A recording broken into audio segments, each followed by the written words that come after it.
It's the Elsa Kurt Show with Clay Novak. Serving up trending news and conservative views. Brought to you by the Elsa Kurt Collection.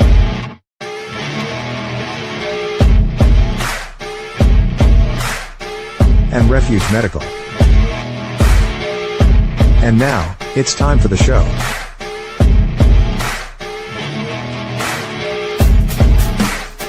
Well, hello. How are you, Clay? I'm good. How are you? You know, I just noticed I've been watching our intro for the longest time. You have more pictures of me with no baseball hat on than I think anybody on the planet.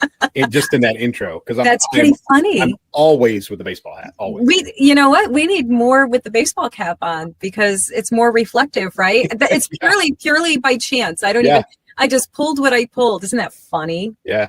How are you? I'm good. Yeah. I mean, what's going on? Let's see. Nothing really. I mean, obviously stuff's going on, but it's quiet. I just, sitting over here biding my time until the next grandbaby's visit. Can you believe this is wild to me? My fourth grandchild is due in just a matter of months. Like this pregnancy, at least for me, maybe not so much for her, has flown by. It's I did say grandbaby number 4. So yeah, my daughter and son-in-law will have 4 kids under 4. So wild. Yeah, raise your hand in audience land out there if you don't think Elsa looks old enough to have 4 grandkids. Oh, stop. Thank you. It's a good filter and good lighting is what it is. I feel it. My back tells me all the time, you are your age, lady, but thank you. I appreciate that. Yes, I love, so my grandkids call me Oma, which is German. And if the Germans are going to come in and correct me and say it's Oma, I know it is. This is the way we say it. How we said it growing up. This is the way my grandkids are going to say it. It is what it is. But yeah. It's a heck of a gig, I tell you. Speaking of heck of a gigs, what we get to do today is a lot of fun. We get to talk about President Trump's first 100 days. That is our singular umbrella topic, right? Because there's so much in it to say, right? Yeah, that's, it kind of hit me, what was that, Monday, I guess, that, we were at 100 days or fairly close at that point. And I was like, that's it for Elsa and I this week. We're going to do, I hate to say what everybody else is doing, but that's kind of what everybody else is doing. It's a 100-day, we're at the milestone and it's a good reflection point. So that's what you're getting from us today, folks, is 100 days, the first 100 days of Trump's second term. And that's what we're going to talk about. And we'll get started right after this. Hey folks, Clay Novak here, author of the novel Keep Moving, Keep Shooting. So what I've got here is the Boo Boo 2.0 basic first aid kit. This is the one that you throw in your glove box, throw in the trunk of your car, keep in the house. It's got Band-Aids, antiseptic wipes, those kinds of things for scrapes and cuts, and some, more significant. There is a tourniquet in here. But Boo Boo 2.0, this is the kit that you need all the time. Again, refugemedical.com. You can find it there. Use the discount code KMKS at checkout. Get yourself 10% off. Refuge Medical. Not only buy their equipment, but get their training. Refuge Medical offers training as well. Ready to refresh your vibe? The Elsa Kurt collection has everything from page-turning reads to eye-catching fashion, guaranteed to add a little sunshine to your season. But that's not all. Love a good book? Elsa's got your next favorite read waiting just for you. Don't miss Elsa's Amazon affiliate store, filled with hand-picked beauty treasures, home must-haves, and daily essentials. It's like a personal shopping spree made easy. Make this spring your season. Shop the Elsa Kurt collection today and let the fun begin.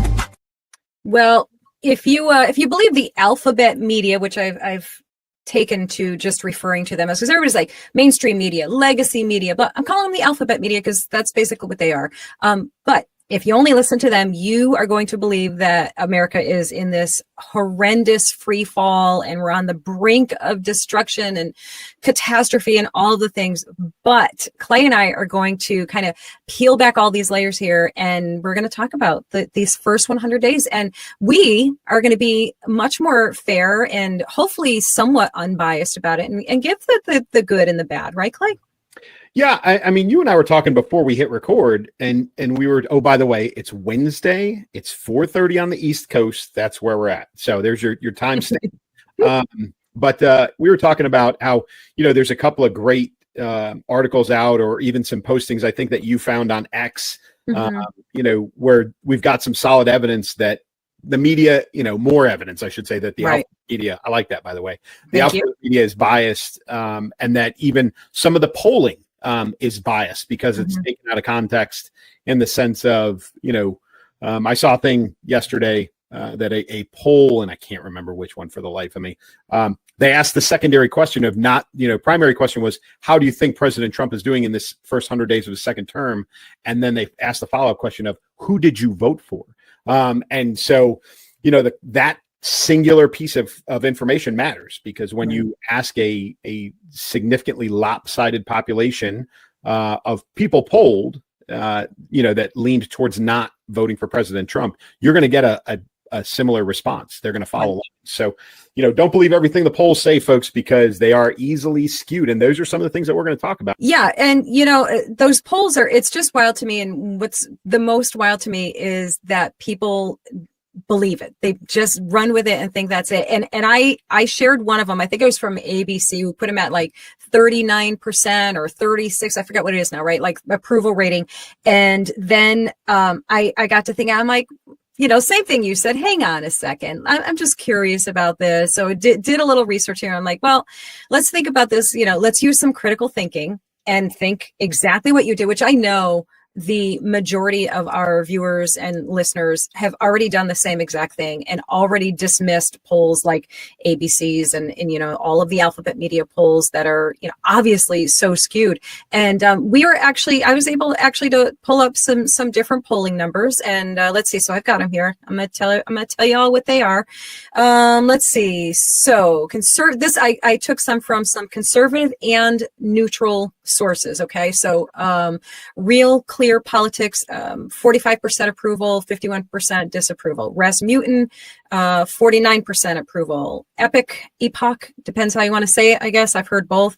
Now, this is the most logical, right? It says Trump's approval highest among Republican voters, 85% approval, with an independent split of 44% approval. And, and I think that just lends to exactly what you were just saying. If you're going to poll this one group and not ask that secondary question, what are you going to get? You know what you're going to get. So this is more reflective of kind of stating the obvious. So, but the independents that is interesting. If the independent split is, 44% approval, I guess that would kind of lend to the question or conversation of saying, okay, so, basically the working class crowd is really pro-Trump. Those are probably going to be the highest numbers in favor of Trump, right?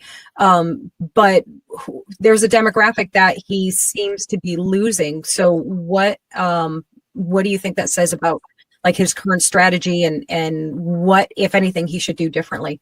Or do people just need to sit back and wait it out? I mean, because that's kind of my lean. So I would tell you that it's topic to topic. And we're going to go over a lot of these, throughout the show. But I think topic to topic, patience is going to be important. And it's, interestingly enough, very selective, because what you'll have a group of people that will say he's moving too fast. He's doing this, he's not, using the system. Things aren't putting into law. They're not going through Congress. They're not going through the bureaucracy. They're not, and it's moving too fast, and he's using too much, too many executive orders, and he's bypassing the system, and it's dictatorial and blah, blah, blah, blah. And those exact same people will turn around and go, well, these tariffs that he's put in place, we're not seeing any return on those, but right, because they've been in place for, less than 30 days. Right. So, the context of the subject matters across the board. And listen, folks, I'm not going to lie. People who know me, when I went to college, I took statistics in the math department because I had to, and I withdrew. And then I took statistics in the psychology department, and I withdrew. And then I finally took statistics in the sociology department. I had to have statistics to graduate, and I finally finished. But, the one thing that you learn attempting statistics 3 times in college is that there are lies, damn lies in statistics, and you can manipulate polls and statistical data to say whatever it is that you want. Right. So I don't put a lot into the hard numbers, because they can be manipulated. But I think what we're going to talk about is kind of the general feel we get, not just from what we see from our audience, from all of you, but really what we're seeing across the spectrum on the social media platforms, in the alphabet news sources, and then from really our interaction with folks like all of you that are listening or watching. Yeah. Yeah. I love it. So let's talk about key successes. Let's talk about his key successes: immigration and border security. That's kind of like the no-brainer, right? That seems to be the biggest wow. I agree. And I think most people agree. And I think, again, some of those statistics that back that up are, the number of interactions with Border Patrol are way down. Like that's, even if you say, the numbers have been manipulated, a 96% drop. Like even if they manipulated some, you're still in the 80s. You know what I mean? Like still a like massive you can't drop. manipulate it that much, right? You've got the massive deportations. Folks will always pull the onesies, twosies. And listen, if it's a single person, it's a tragedy. If it's a mass number, it's just kind of is what it is. So, the guy from Maryland, the MS-13 guy, everybody's focused on that one person, but they're not talking about the other 111,000 or whatever it's been that have been deported. They're just focused on that one guy. But I would tell you, yes, key success. This is one of the things that he ran on. This is one of the things that people voted for him for, and that was to close the friggin' border. And if nothing else, he has done that. This administration with Kristi Noem, with Holman, DOJ, that whole team, they have definitely abided by that campaign promise and focused on closing the border. So I think that's a huge win for everybody that voted for President Trump and for his platform. Yeah, absolutely. And even the people who are not happy about any of this, they absolutely have to agree that he's been a success in doing what he said he was going to do. So you may not like it. It may make you angry and stomp your feet and wave your little angry signs, but did what he said he was going to do. So, And by the way, is it just me? And granted, we all know that I only watch as much news as I absolutely have to, but is it just me, or have they kind of dropped the whole, what is his name? Garcia, blah, blah, blah, blah, blah, Garcia. They've kind of are they moving on to a new poster child? There's been a few that have popped up. I think Kristi Noem maybe yesterday or maybe even this morning said, she was asked, what happens if he gets returned to the United States? She goes, we will turn around and immediately deport him again. So I think we're at the point now where, most folks in the American attention span, and truthfully, the fact that this was really kind of a hollow, outcry from the left. I think people are moving on. I did see, and this hasn't been fact checked, folks, but I did see that guy being represented as the dad from Maryland is not actually the dad of the children that are in his house, and that the actual father has petitioned for custody based on, or had petitioned for custody based on that guy living in the house. And again, that would just get messier and messier. It's single source, hasn't been verified. But those are the kinds of things that are coming back up on this particular topic around that particular guy. So yes, to answer your question, I think most of America has moved on and said, we don't care. Yeah. And I think, they being, the politicians and activists on the left, probably started backing off a little bit too, when you come to find out the other, which I can't 100% verify, but this seems to be widely reported, that he was hanging out with a drug or a smuggler, not a drug smuggler, a human trafficker. Human trafficking, yeah. Human trafficking. Yeah. And so now they start to kind of go like, oh no, I don't know what you're talking about. We weren't talking about him. What? Yeah, give me a break. Yeah, and I don't want to stay too long because we've got a lot of things to cover here, but I do just have to, once again, point out the hypocrisy and the irony of, where they choose to grandstand and get on their soapboxes. Where was all of this for the something close to 350,000 migrant children that seem to have disappeared? And I actually put a post out about that. So it's a little bit misleading when you say 350,000 children just disappeared into nowhere. The truth is just as horrific. They were, when they came across, as much as humanly possible, based on the massive influx. And of course, there's trafficking and smuggling and all of these things happening. So that's a whole other number that we couldn't even fathom, because we just simply don't know. But of the ones that we do know, they were actually documented, taken pictures of, the whole works. It was after that point that they essentially kind of disappeared for varying reasons. So the key difference here is that happened primarily under the Biden administration. And the difference is that the Trump administration actively currently right now is doing everything they can to actually find these children. So there's the difference. But where's the outrage for that? Where is all of the, fist thumping and all of the things for these kids? They're doing this for a thug, a loser, a piece of garbage who's, I'm just going to leave it at that. And we can just, there's a lot more I can say on it, but I'm going to leave it at that. Y'all get my point, right? Yeah, listen, there's plenty of selective outrage out there. That's definitely one of them, and we're going to talk about, Doge. Obviously, we're going to talk about Doge at some point. But, the people who have been cut from government contracts, who've been cut from government jobs, those kinds of things. And there's, my friend who works for, such and such an agency and organization got fired, and blah, blah, blah, blah, blah. Where was the outrage from those exact same people when we were shutting down family-owned businesses, during COVID, when restaurants were going out of business, when waitresses couldn't get a wage to feed their kids, when, all of those things, it's the selective outrage, which I pay zero attention to, or I should say pay zero credence to, because again, it's a tragedy when it happens to you or someone, but when it happens to somebody else, then, it doesn't really matter that much. So, and, and I don't want to say that that's just so typical of the left. It certainly is. And, it's a human nature thing. I get that,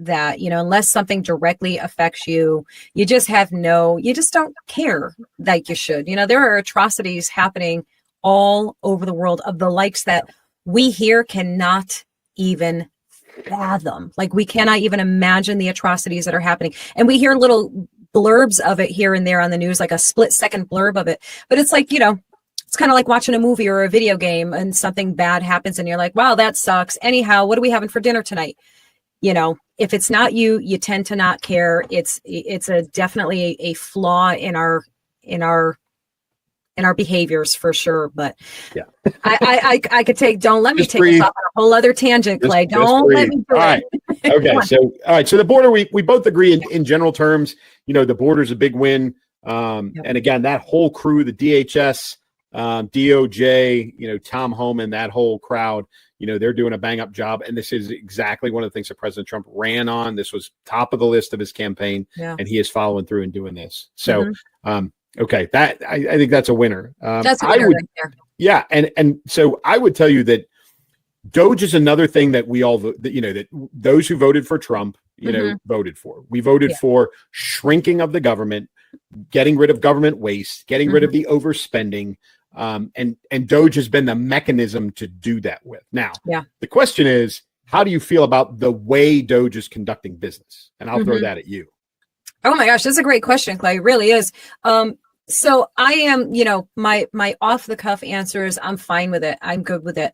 I will say, for all of the things that are being done, I think we always have to, and I'm going to include, one of my biggest passion points when we talk about just to segue slightly for a second, like RFK and his initiatives and plans, for our health, essentially.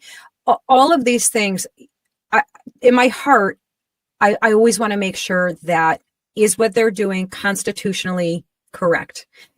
So yes, I have to be honest, my initial knee-jerk reactions go, good, more, keep doing it, keep cutting it, keep doing it. My more thoughtful response would be, as long as it's within the constitutional powers and rights and things that should be happening. So kind of a vague answer, but that's my answer, Clay. I think initially it started off great. And if you remember right, USAID was top of the list. That's where they first, and they did a lot of slash and burn rolling through USAID, which I thought was easy pickings, which is, I think, why they started there. Sure. I think that Doge got into a rhythm, right? They were using the algorithms. They were doing the research. They were, whatever they were doing mechanically to find all this overspending, it was working, and they were doing it. Oh, by the way, folks, Elon Musk, if you haven't caught this, has already moved away from the White House and is back, essentially running Tesla. So, which was the plan all along. This was not a permanent thing. Yeah. But everybody who has hated Doge and has been taking it out on Elon and all that stuff, they all thought he was going to do this for 4 years and he was going to be there. And there's the word oligarchy, which 99% of America didn't know what it was until, 120 days ago. Bernie Sanders, that's his favorite word, right? Right. And now what's happening is exactly what we knew was going to happen. It was always the plan, which was under 130 days because he was what's the title? Like special employee of the government, which meant he's a volunteer. Right. He can only stay on for so long, 130 days. So at 100 days, he's on his way out. And he's going back to run his car company, which is great. Yeah. Now, his team, some of those folks are staying on. Some of them are staying on as paid employees, and some of them will roll in, probably in cycles and stay under that 130-day cap would be my guess. But regardless, the thing, they got into that rhythm of really slash and burn. And I think now that they've been doing this for a couple of months and they've gotten all the big chunks out of the way, now I think it's time to become more surgical. Not that there isn't more to find. Sure. And I am all for finding the fraud, waste, and abuse and getting it out of the government, truthfully. Yeah. But now I think that the big chunks have been cut out, right? Now we're getting into the point where it's going to take a surgical knife and not a machete to cut out the waste, right? Right. So I think a little bit more of a refined touch is what's going to be required at this point. Yeah. I think Doge will start to lose some momentum because the big chunks of money are, most of those have been found.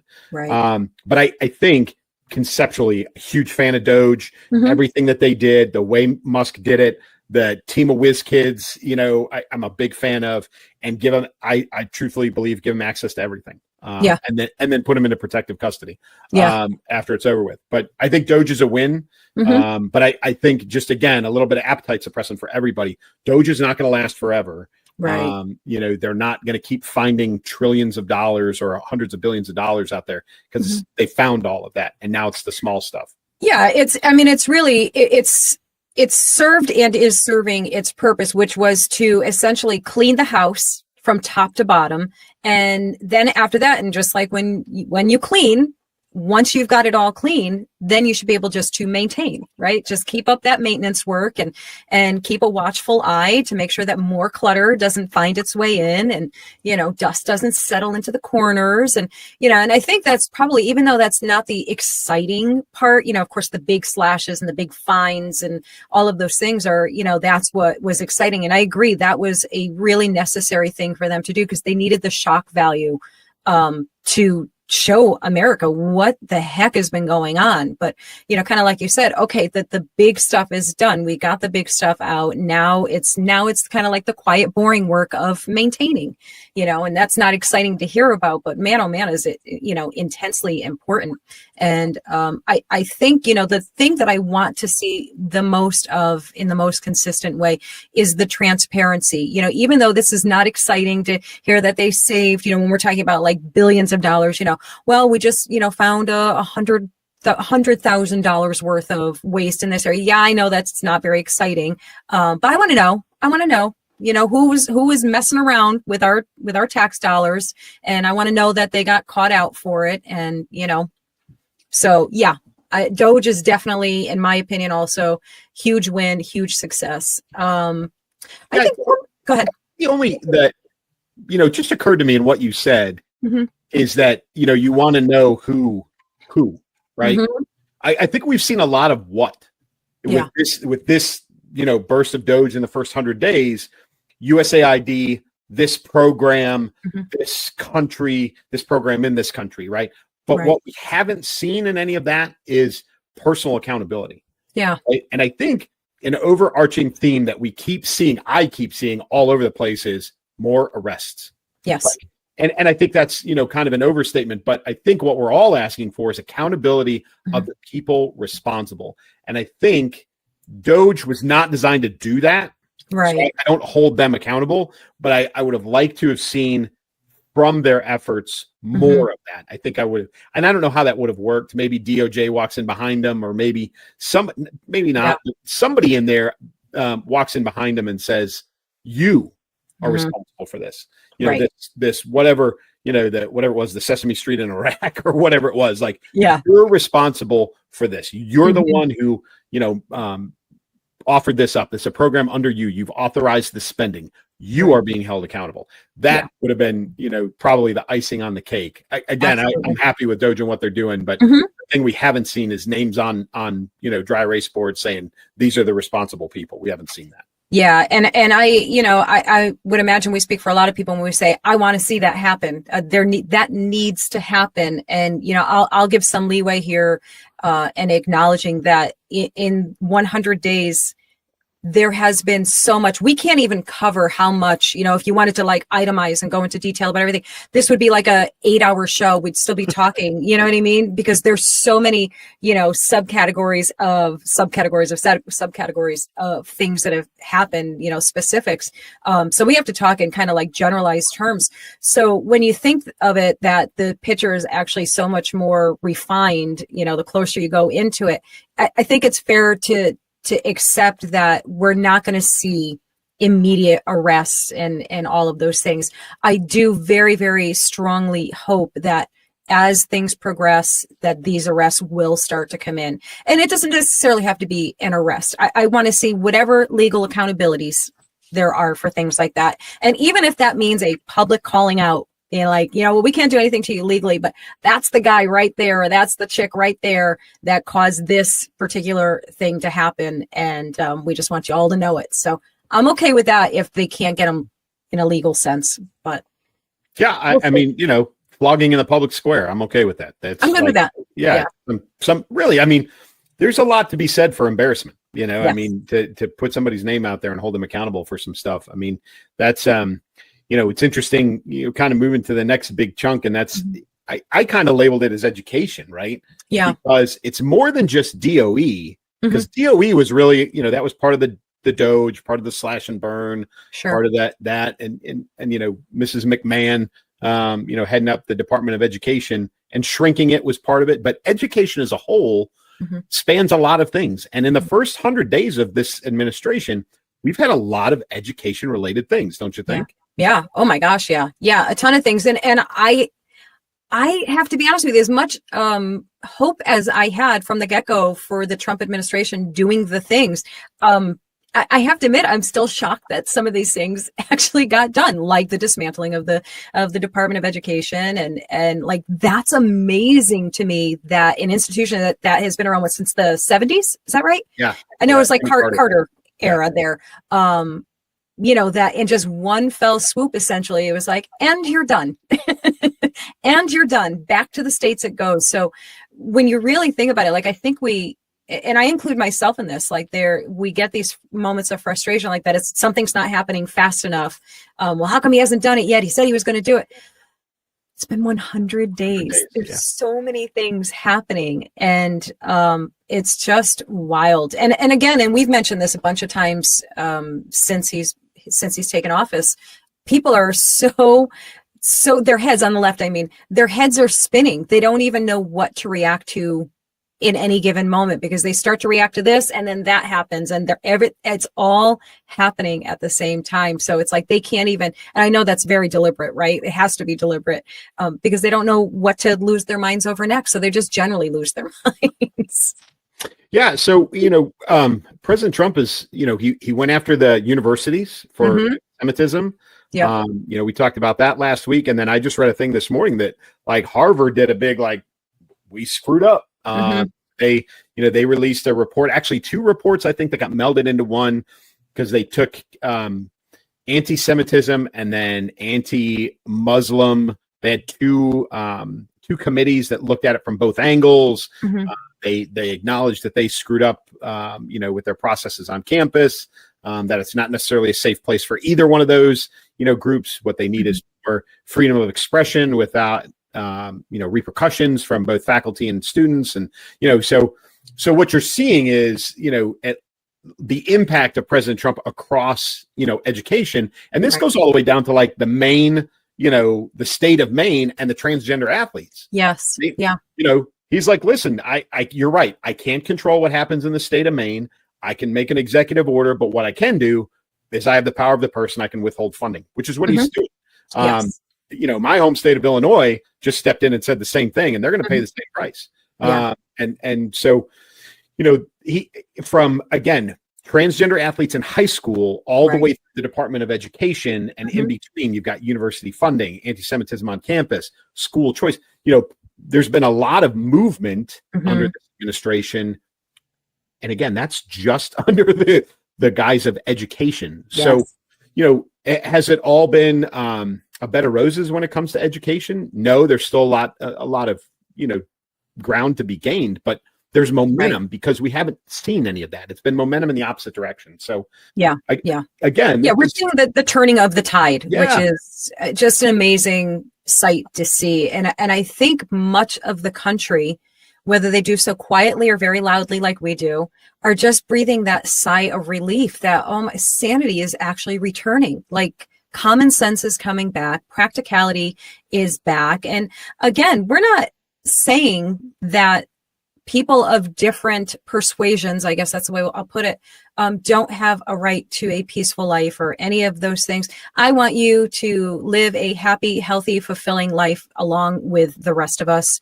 I just don't need to know everything that you're doing. You don't need to be the center of attention at all times.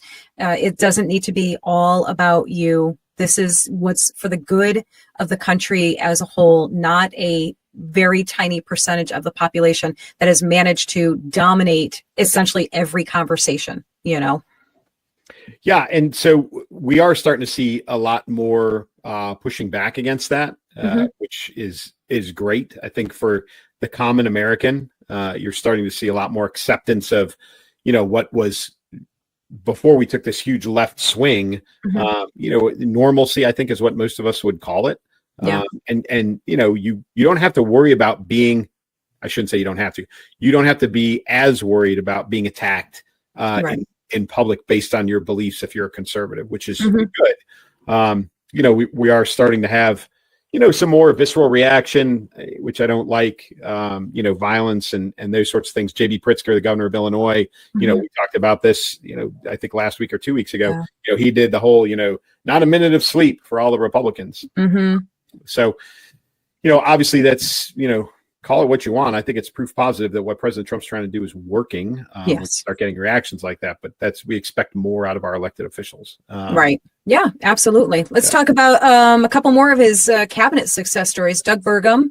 Let's see. So he's focused on energy independence and land development for affordable housing, and wins among conservatives for scaling back on federal land grabs. So he's doing a great job. Marco Rubio is a huge joy to me, right? Like, it's such a huge, I'm not saying it's the Cuban connection. Maybe I am. I don't know. But I'm so impressed with him. And I think it's a very universal sentiment. So impressed with him. And I really look forward to seeing more of who he's going to become politically, in coming years, because I think he's a very promising man right now based on what he's doing.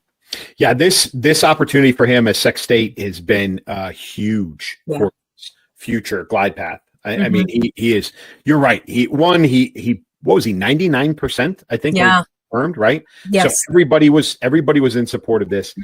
So far, knocked it out of the park in terms of, accomplishing what I think President Trump wants him to, but also handling it very, very well. Yeah. He's extremely well spoken. He moves well and speaks well in public, et cetera. And so you're right. I think this sets him up for a long future. Now, if you want to talk international relations, you and I both, we said before President Trump got elected, and even right after he got elected, like, he's going to fix Israel, Hamas, and Ukraine, Russia, drop of a hat. And he's been fairly successful with Israel, Hamas. Yeah. He has not been successful with Russia, Ukraine. Right. Yeah. Well, little Zelensky there. Yeah. It's there's some unforeseen pieces here. Everybody thought, he's in cahoots with Putin and blah blah, and all of those things, and he hasn't stopped that war. There is a ceasefire right now, although I think it's for celebration of the end of World War II or something like that. It's some sort of remembrance of some kind. So there's that, but that one's been a little bit of a struggle. Right. And okay, Yeah. I mean, let's be real here. You're talking about a problem, not unlike the obvious Israel and Hamas and all that. We're talking about feuds that have gone on longer than most of us in this country have even known that there was any issue. You know what I mean? It's not going to happen overnight.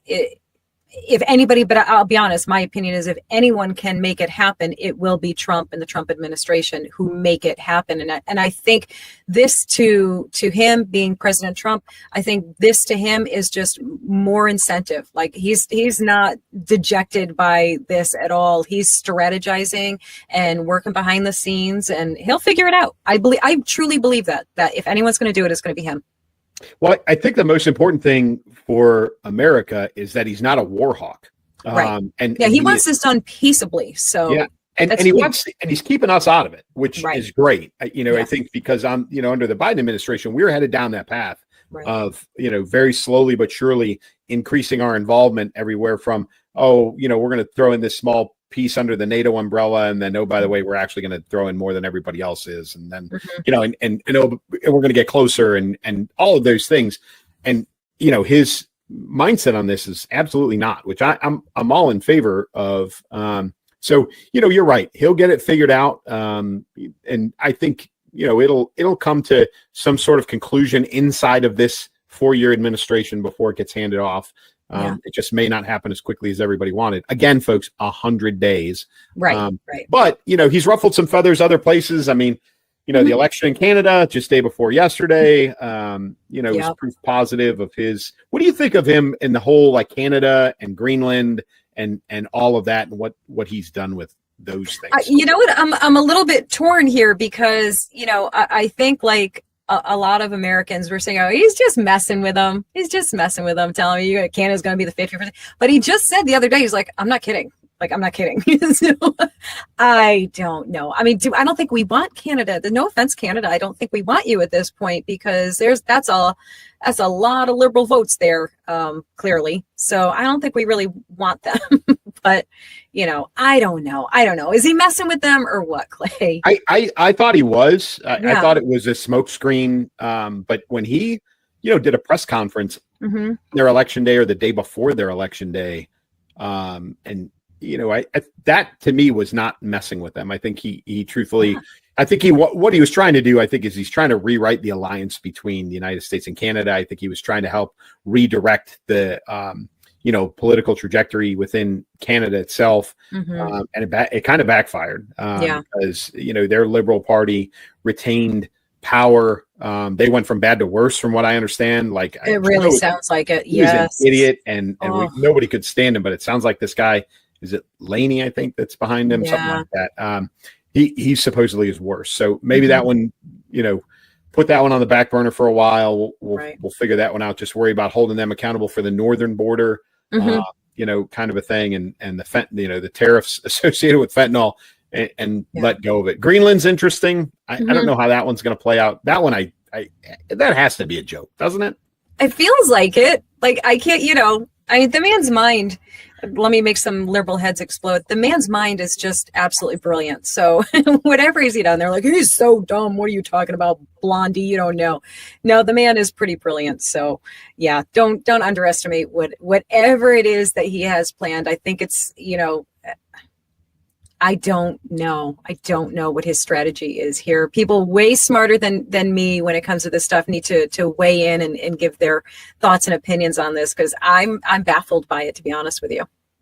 Yeah, and I think there's got to be a direct, like you said, he's a chess player, extremely intelligent, so it's got to be related to the economy. Right. I mean, that's, if it's not related to defense, it's definitely related to the economy. And so that's one of the places where, President Trump's grades are very mixed when it comes to the economy. Yep. In one hand, inflation's down. Right. Like the price of oil is going down. Those sorts of things.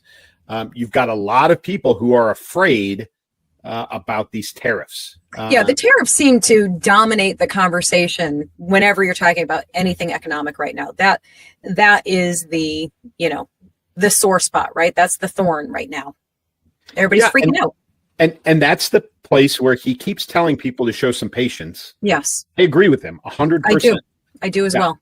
Yeah, you've got to wait. Like this is going to be, it's going to be 90 to 120 days from the 1st of April before we see the impact of any of this. I think you can't expect an immediate impact.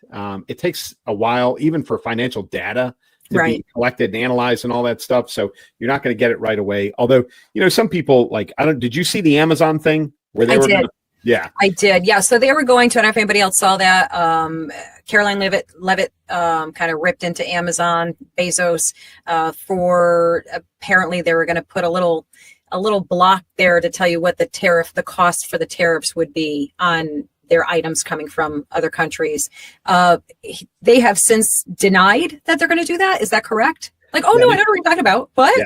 They flipped in an hour. Yeah. So it was we're gonna. And then, it became public knowledge through the White House press secretary. And then Amazon quickly stepped backwards and said, no, we're not going to do that. Yeah. And listen, I have no problem with them doing that, except for the fact that there's no way that it's accurate or that you would be able to tell. Because the tariffs are going to skew the market regardless. Sure. So there's a lot, there's a lot to be said for that. And I'm glad that they're not doing it, because a lot of people, I think, would get some bad information or a bad impression. But the tariffs in general, everybody's just got to be patient. Yeah. You've got to be, I read an article this morning that China's in a panic right now. And that they are showing signs of end of regime activities. In other words, you're starting to see some panic inside the senior levels of leadership inside of China. And they're making decisions that are kind of irrational and listen, folks, don't freak out. We're not talking nuclear war, but there's some indicators from some political scientists who are watching this, and they're saying it looks like China is at the end of this administration, of this regime, by the way that they're acting. And a lot of it is attributed to how they're handling these tariffs from the United, in exchange with the United States. So the impact that President Trump wanted, I think, as far as diplomacy goes, is working. Right. But we won't know the economic impact. Folks, I'm not an economist, but my guess is we're talking, 90 to 120 days from now, or even from the 1st of April, before we know if this is working or not. People have to be patient.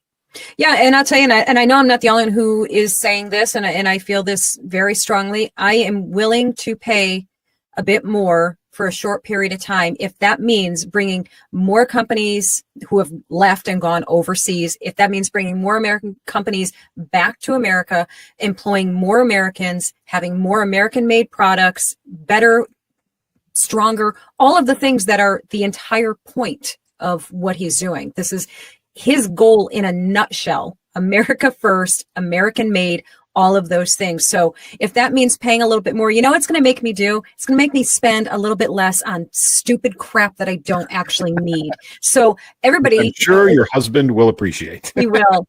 I'm just going to isolate this one clip for him. Actually, I'm going to isolate this one clip and take it out so he doesn't hear it. But let's be real, guys. We all are spending stupid money on crap that we don't need or necessarily even want. We're just getting it because it's so damn cheap. And and no, I'm not saying that you shouldn't have the right to buy cheap shit if you want to buy cheap stuff. Knock yourself out. But it's just going to help you. Help him help you. So here's the other part about patience with the economy is that, we've had a bunch of not just companies, corporations, large auto manufacturers and other things. We have had whole foreign nations talk about reinvesting or investing in the United States, from manufacturers, auto manufacturers, et cetera, bringing business, bringing factories back to the United States, bringing production back to the United States. Right. We've had foreign nations talk about investing in businesses in the United States. Folks, it is going to be a few years before we see and feel and understand the impact of that, because factories don't pop up overnight. It's not how it works. But, wouldn't everybody love to see, Detroit back on the map as a manufacturing hub for the United States again? How awesome would that be? That would be so cool. And put Detroit back to work. Yes. Right? And yes. They are so hard hit. Right. And so, with those things, unemployment goes down, right? And the cost of things goes down too, because now you're not paying import taxes, you're not paying tariffs, you're not paying, all of those things. Which is all part of the plan. But people have got to be patient. Yeah. The worst thing we can do is whiplash on this. Yes. The worst thing we can do. So, you know, And I think a large majority of the right understands this. You know, I mean, let's face it, as always, we're quite a bit preaching to the choir, right? So there's probably a small percentage of people on the right that are getting nervous and getting anxious about all of these things and maybe just wish he would stop. But, you know, that is the message. Be patient. We're only in the first 100 days. There has been so much movement that is happening, and every single bit of it has been for the betterment or to the betterment of this country and us, the people who live in it. So, you know, we can give a little bit of grace and patience and, you know, if need be, tighten our wallets a little bit here and there. I mean, I think it's so worth it. I think what he's trying to accomplish is so worth it. I mean, it's just such a game changer for this country to be able to get these things in motion. And I go back to what I said earlier to answer one of your questions. Yes, I want everything to be constitutionally appropriate. You know, that's a given. I think we should always be watchful of that. And the people who know the Constitution better than I do, I do want to hear what they have to say, you know, and if they point something out, I definitely want it to be paid attention to, you know, but overall, generally speaking, this is all good stuff. I mean, so let's see. So who did we talk to? We talked about, Marco Rubio, Doug Burgum, we talked about Doge. Listen, you're the RFK girl. Oh right? my God, here he is right here. Yeah. Yeah. So how do you feel? Give him a grade for the first 100 days that he's been. And I know he hasn't been in the seat for 100 days. Sure, but, right. You know, where we're at this mile marker right now, how do you think he's doing? I know you've been a huge advocate for him you know, for a long time. So what do you think? Yeah, again, you know, I'm always trying to temper my natural impatience for wanting everything 5 minutes ago with the actual work that's being done, the progress that's being made. He's pushing for vaccine transparency, which is, you know, monumental. Some people would say he took a misstep if they didn't actually watch the entire thing and listen to what he was actually saying about the link or the effects of autism in people with autism. That was misconstrued very deliberately. And then, of course, people ran with that. But the people who have severely autistic children and adult children are giving him high marks for what he's doing and what he's trying to do. The dyes, getting the toxic chemicals and dyes out of our food sources is phenomenal as far as I'm concerned. I would like to see that happen much faster than this 2-year grace period. Interesting thing about that, you know, I wanted to look up like, okay, so why 2 years? Why can't you just stop, make it gone? And I found some compelling information about it that, you know, this whole process of testing and blah, blah, blah, all these things and reformulating and all that stuff. It takes time and money and research and all that stuff to reconstitute. And I was like, and I was going with that. I'm like, okay, all right, now that's fair and that makes sense. Things take time and money and all of that stuff.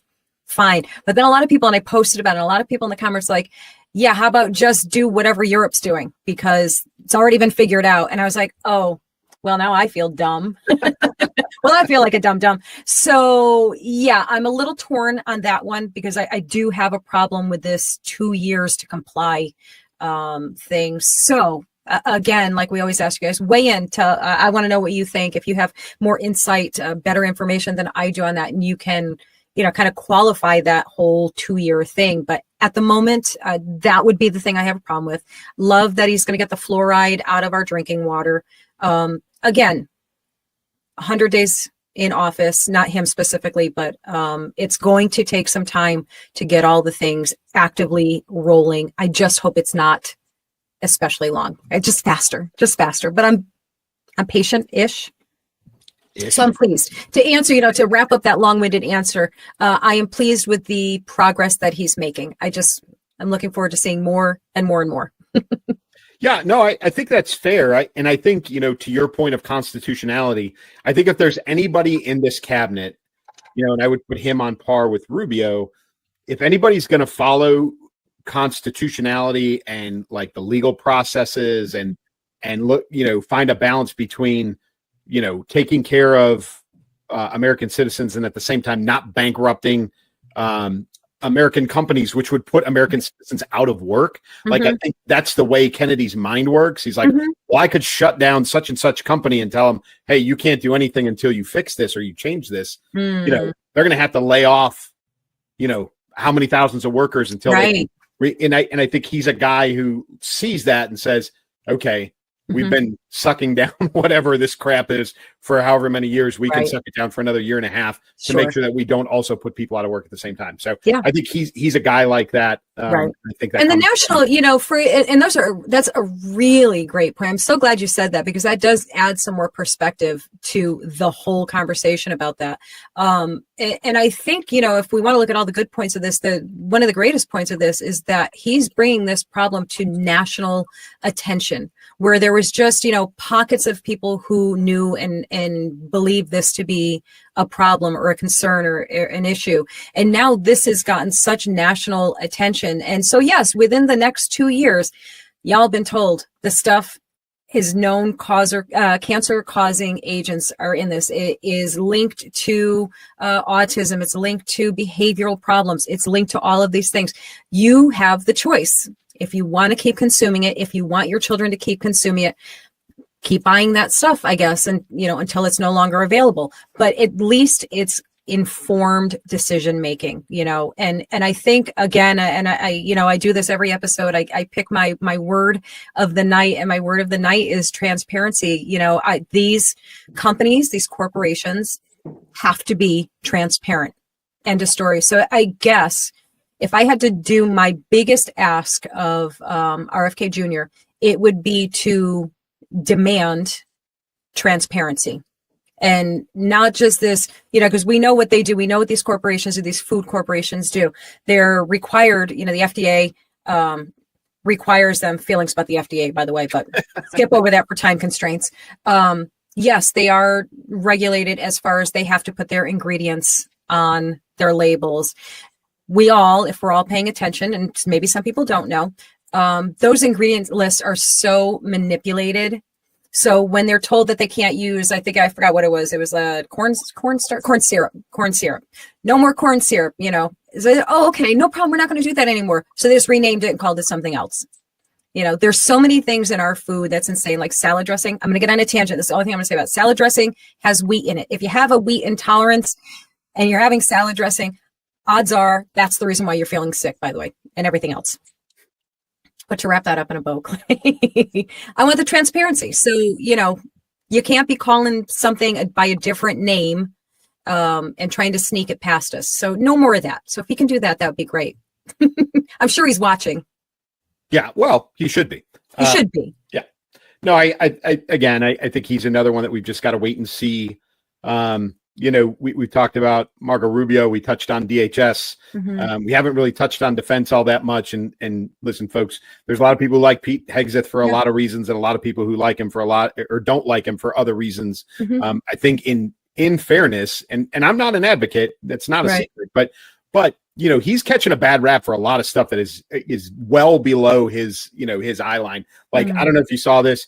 There was an accident on an aircraft carrier the other day. We lost a $70 million fighter plane, and I did see that. Like literally went right off the side. Somebody tried to blame Secretary Hegseth for that. Well, that's like, just come on, like it's absurd. You know, oh, it's a trend. It's this. It's that. No, it's not. Okay, accidents happen, and that's one of them, right?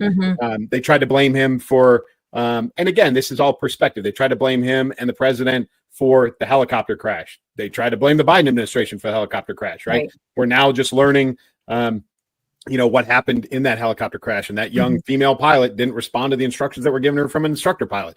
Nobody knows why. You can make a lot of assumptions, but he's getting the bad rap for some things. Okay. You know, I would tell you there's some program cuts that people that have happened that have been his decision, that people need to pay attention to. Some of our capabilities are being cut in a very Doge-like fashion across Department of Defense, where I think, you know, there's surgical cuts that need to be made. Sure. I think there's some revolutionary thought processes that are going on. There's a call right now for a massive cut in the number of generals and admirals across the services, which I am a huge supporter of. We have way too many way Yeah. too many. And I'm a big fan of cutting those down, because when you cut that, it's a self-licking ice cream cone. When you cut them down, all the bureaucratic processes in the Pentagon start to go away. Or when you cut the processes out of the Pentagon, then the generals and admirals who are part of those processes also go away.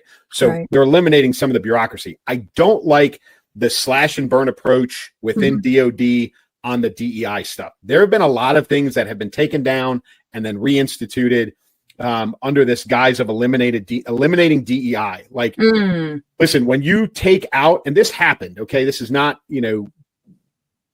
these aren't like, social media falsehoods. Right. Out of directive or misinterpretation of directive, teachings about the Tuskegee Airmen were taken out of professional development because it related to, they were the first all black, fighter unit in World War II.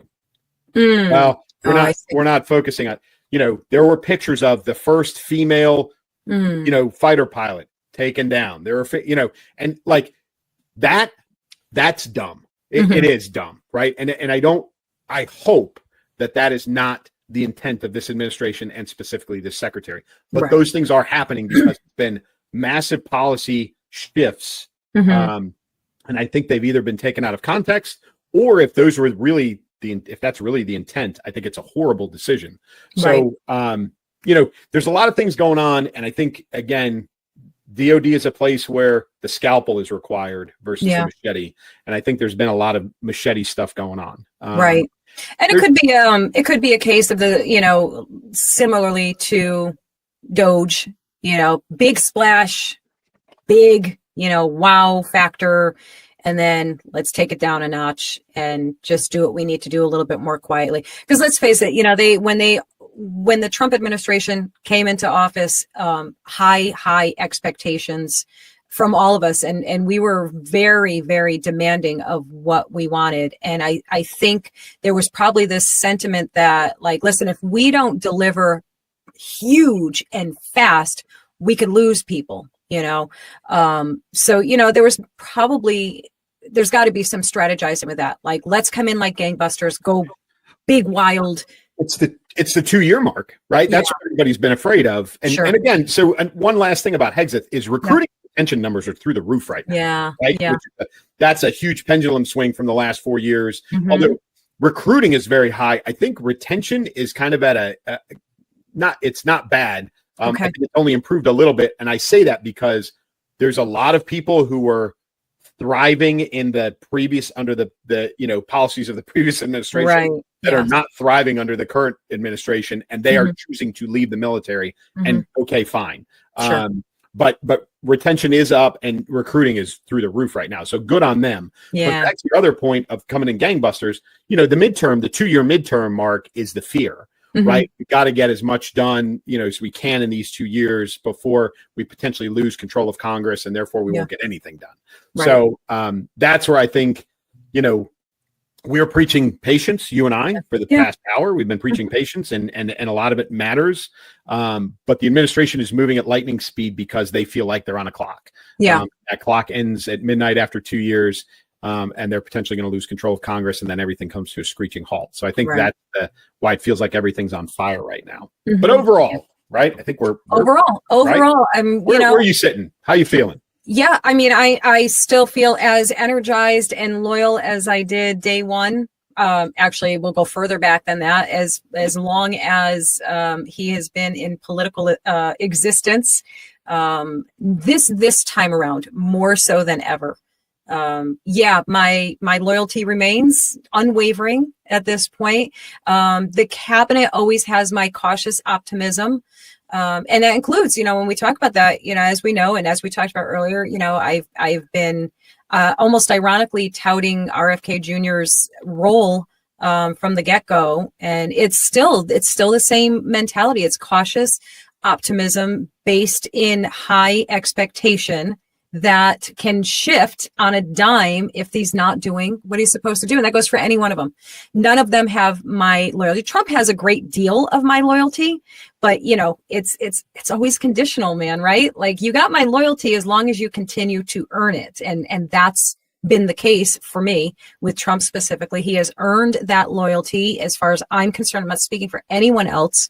But again, nothing is ever, or nor should it be from anyone, blind loyalty, blind devotion. It should always be based in expectation, like a demanded expectation. And that's the only way we should ever look at any type of leadership, right? Yeah, I think it's definitely a what have you done for me lately? I think they've got to continue to earn trust every day, and continue to earn the votes that they got. Yeah. I would tell you I think, I am a huge fan of small gov. So the more we can cut, the better, the happier I am. And I'm a huge fan of all of that. Way too much money wasted in bureaucracy. Yes. I think way too much NATO reliance on the United States, and I'm glad that we're backing away from that. Big applause for that. There's a lot of, I'm shocked at the amount of things that have gotten done in the first 100 days. Yeah. I do advocate for patience. I think probably my biggest disappointment thus far in the entire thing is Kash Patel has done really nothing. To the point where I thought for sure when they handed him the ATF on top of FBI, I was like, there's the next target for Doe, slash and burn, get rid of the whole thing. And I'm a big fan of getting rid of the ATF. I think it's a complete waste.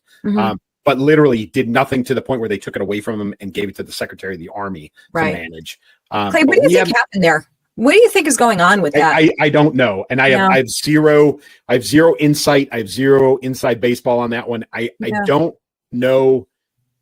It's been deathly quiet, which is so odd.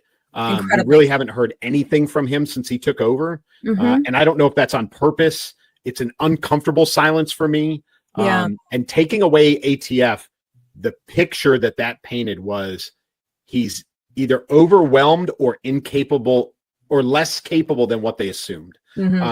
So I'm very curious what's going on with the FBI, with Kash Patel. If he's staying out of the limelight on purpose, if there's something big brewing, I don't know. But that to me has been the biggest swing and a miss, I think, in the first 100 days. But patience. But I do really patience. Like the ATF's got to go. Like get rid of that. But other than that, I'm impressed so far. I think he's doing pretty well. Better than anticipated and more than anticipated. So it's pretty good first 100 days. Yeah, I mean, I would probably give a quick guess that maybe one of the biggest disappointments that the right would pick out is that, we had extremely high expectations based on what was said for the Epstein files. That probably is the big sticking point right now. Again, and we've talked about this before. I think you used the phrase overpromised, or both of us used the phrase overpromised and underdelivered. My hopes for that have diminished greatly, which elevates your disappointment in the handling of that. So again, wait and see, I guess. I mean, I really can't do anything else. There's like literally nothing else you can do, right? Yeah, and unfortunately, the probably the biggest living witness accuser just passed away. Yeah, she killed herself in Australia. So again, a missed opportunity. So that's a great catch, because that is, I think, I know they released the JFK files, which I don't think we got anything out of that. Not really. Nothing that wasn't already kind of widely known. You know what I mean, right? Yeah.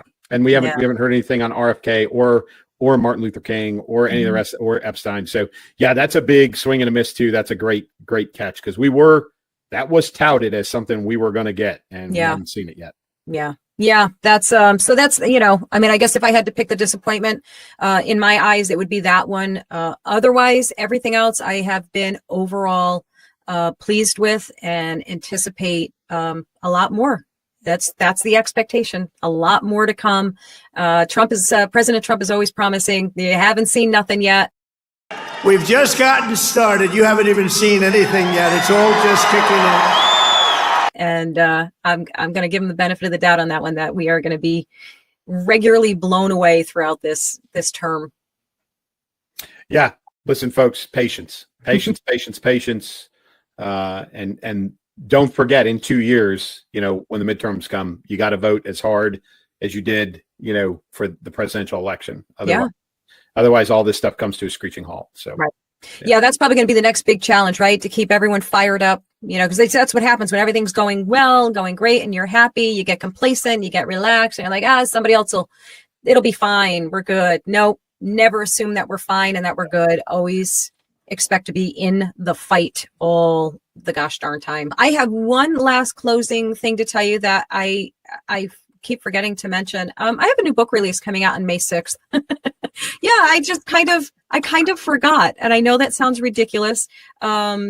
You get to the point, and this sounds like a humble brag, and I apologize for that. This is like my 26th book, I think it is. And you get a little, I don't know, complacent with it, scatterbrained about it might be the better thing. I have so many projects going on at once. But anyhow, Truth Bombs and Grace Grenades is coming out May 6th. You can pre-order it now. I'll throw the link in there somewhere. And so I am, believe it or not, despite what I'm saying, I'm so excited for this book to be out. It's, as you can guess, it's geared towards the Christian audience. And I hope you guys will buy it, review it, love it, get some great insights from it. And so that's my big thing. You got any big exciting tells, or are you going to keep us in suspense? I hope that I get to the point where I'm like, oh yeah, my 26th book is coming out.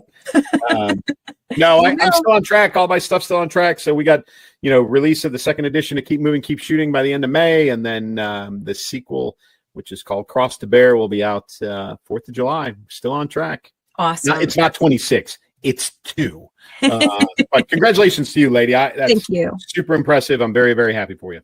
Thank you very much. I'm excited too. All right, my friend, you go ahead and close them out with the good word for the day. Hey, folks, patience, patience, patience. That's all I'm going to keep saying. Just take it all with a grain of salt. Things are going the direction that we want them to, and you got what you voted for. So, as always for me, keep moving, keep shooting. Take care, guys. Warrior, leader, author, patriot. From ranger school to the battlefield, from the front lines of combat to the front lines of culture, retired Lieutenant Colonel Clay Novak isn't done fighting for truth. Catch him on the Elsa Kurt Show and read his no-holds-barred blog at claynovacauthor.com. Keep moving, keep shooting. If you've ever looked around and thought, this isn't normal and it sure isn't biblical, you're not alone. And guess what? You're not crazy, you're discerning. That's why I wrote Truth Bombs and Grace Grenades, a bold, unapologetic book for believers who are done being silent while the world screams lies. From gender confusion to political idolatry, from woke theology to spiritual apathy, we're hitting it all straight on, straight up, and backed by scripture. This isn't a rage-fueled rant. It's a rally cry, a wake-up call to stop apologizing and start boldly living out the gospel. Whether you're a new believer or a disillusioned disciple trying to find your footing again, this book is for you. It's packed with truth bombs, grace-filled strategies, and practical tools to help you speak truth to love, raise warriors, not warriors, dismantle lies with biblical clarity, and rebuild with grit, grace, and gospel power. The culture doesn't need more compromise. It needs courageous Christians. So if you're ready to push back against the chaos with bold faith and real truth, grab your copy of Truth Bombs and Grace Grenades on May 6, 2025. Let's shake things up with